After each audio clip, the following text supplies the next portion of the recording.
welcome from our side to our meeting on Articles 24 and 25. Among that, 24 is a new one on the projects of limited financial volume. Article 25 is the one on the small project fund. And I would really happily welcome Dorota, then Simona and Dirk from Unit D2 of DG Regio. They will be, so to say, the main actors of today's meeting. And from our side in the team, it's Katja, Iris, of Technical Helping Hand, Greg, and I. Focus of today is to give you the information you need to decide which option to choose. Because the Article 24 introduced a new element. Now, practically speaking, all programs have at least briefly reflect a moment which road to take, which option to choose. Or in case of B and D programs, to give a justified reason why not to choose any of these options. But all that will follow a bit later. And maybe we can move to the next slide.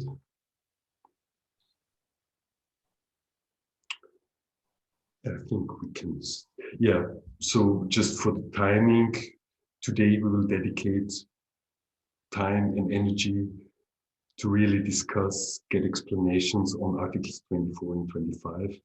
And that means it might happen that the second session of the event might be shorter than in the agenda. But for us, focus of the meeting for today is quite clear. You should know a bit about what are the options as such, what are the possible implications of these options, and that you're able to take a good decision for your program. Next slide, please. So there will be a presentation on the Articles 24 and 25 by Dorota and Dirk. It will be followed by, because we've got lots of questions, it will be followed by the most replies to the most pressing questions which we have received during the registration phase. But also the purpose of today's meeting is to collect questions, because of course this meeting is rather the start of a process and it's not the final explanation on anything. And we will try to collect and answer it. And one of the results will for sure be kind of a question-answer document coming from this meeting. And for us in the series of events, this is rather the start. And what will come in the coming month is a couple of events going then deeper into the implications for the implementation, into model setup and things like that.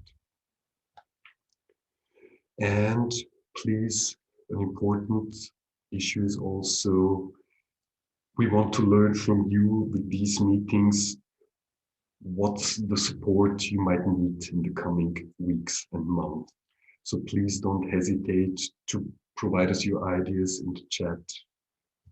Where would you see need for support? What should we take into upcoming events in terms of topics, explanations, etc. Okay, I think we can move to the next.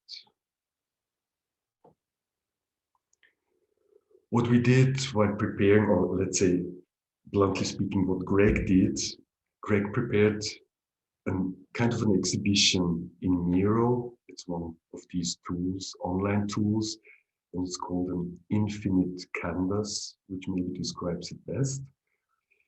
And the nice point is there, Greg put up the regulation as such, plus there are a couple of cross-references in the regulation, be it implicit ones or explicit ones, and all that. You can find the text of the cross-referenced legislation in this Miro. So whenever you have time, just take a look, and it might also help you then to go a bit deeper into the legislative frame related to small projects and SPF. What we would also like kindly asking you, if you have good examples of small projects, please send it to us. we're able to cover a number of languages.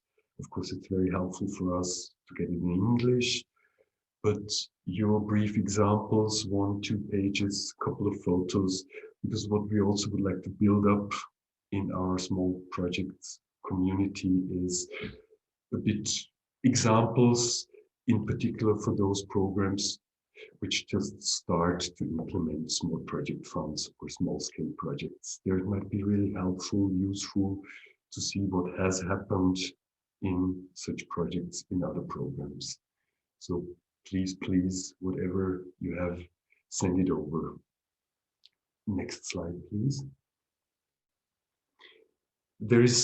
We've established a community, either you're in, or if you're interested to join, send an email to Gregor, to me, or we have now also a special email for that, small.projects@interact.net. And so the purpose of the community is we want there to post our materials, we want to run discussion fora, promote our events. So for all that, we would like to use the community, as well as to set up a collection of good examples, to point at legal implications of certain provisions, things like that. And I would see there another complementary community, which is very close to small projects community. And Katja, maybe a few words on that. Yes, sure. Thanks, Bernhard. Good morning also from my side. I think many of you are already aware of this community. It's really focusing on simplified cost options, and it has basically the same features as Bernhard already pointed out for the small projects community. I think the only difference is that it exists a little bit longer, hence maybe a little bit more of information you can already dig into. But yeah, please feel free to contact us with the email indicated if you're interested to join. Thanks. Okay, please, next slide.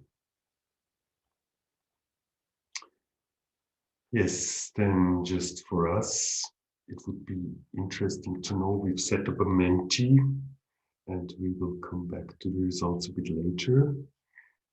You know how it works. So go to mentee.com and there's the code. And what we would like to learn is a bit the temperature in the room towards which of the options which are now open to you. What's your tendency? What do you think, where you might lean rather to?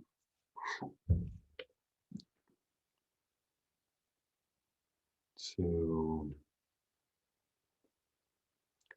please, whoever would like to give us a sign that helps us a bit, at least to see to feel the temperature in the room.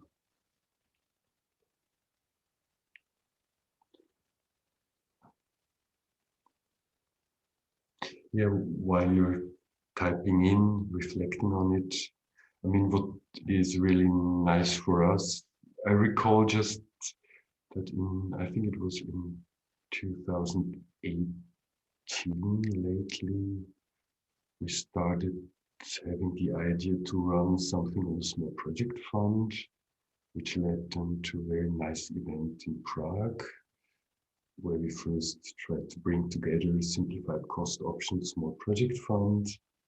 So, and then a bit later, Greg joined our team. And from there, we went to the Bratislava event, to the online community. And now, with a little help from the European Parliament, we are now in a major event having about 170 people in. So this is a bit of history while you've been typing in. And what we initially thought might be a nice niche product in Interact has now become something which is at least a brief reflection for all programs. Okay, Greg, do we have already any results? 70 people already. So, okay, let's reveal. Just to see. Yeah. Mhm. Mhm.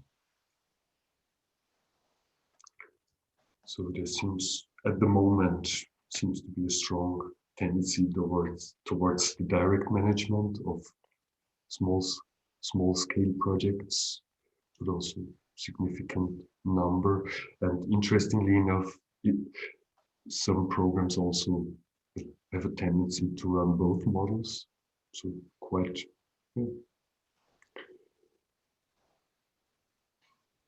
And yet we still have like a Yes. quite a few programs that are still undecided, right? So Mhm. 19. So Yeah. Mhm. Okay, I think with that, yeah. So it seems our event makes sense because there is still quite a number of programs in the decision-making phase. But SPF is on the rise, as we can see now. 32 direct management, 18 plus 7 direct management, and SPF 25, undecided 21. So I think with that we can close. We have now a bit tendency in the room, and kindly asking Iris just okay. So maybe then immediately to the next. Now we come to the key point. These have been really the overarching questions we've received during the registration. What are small-scale projects? What are the definitions to these projects? That is the top ranking in terms of quantity, the top ranking question. Then followed by, is it possible to have more than one beneficiary involved in the management of the SPF? And quite a number of programs have been asking if it's possible to run both models in parallel, meaning to have direct management of small-scale projects as well as a SPF.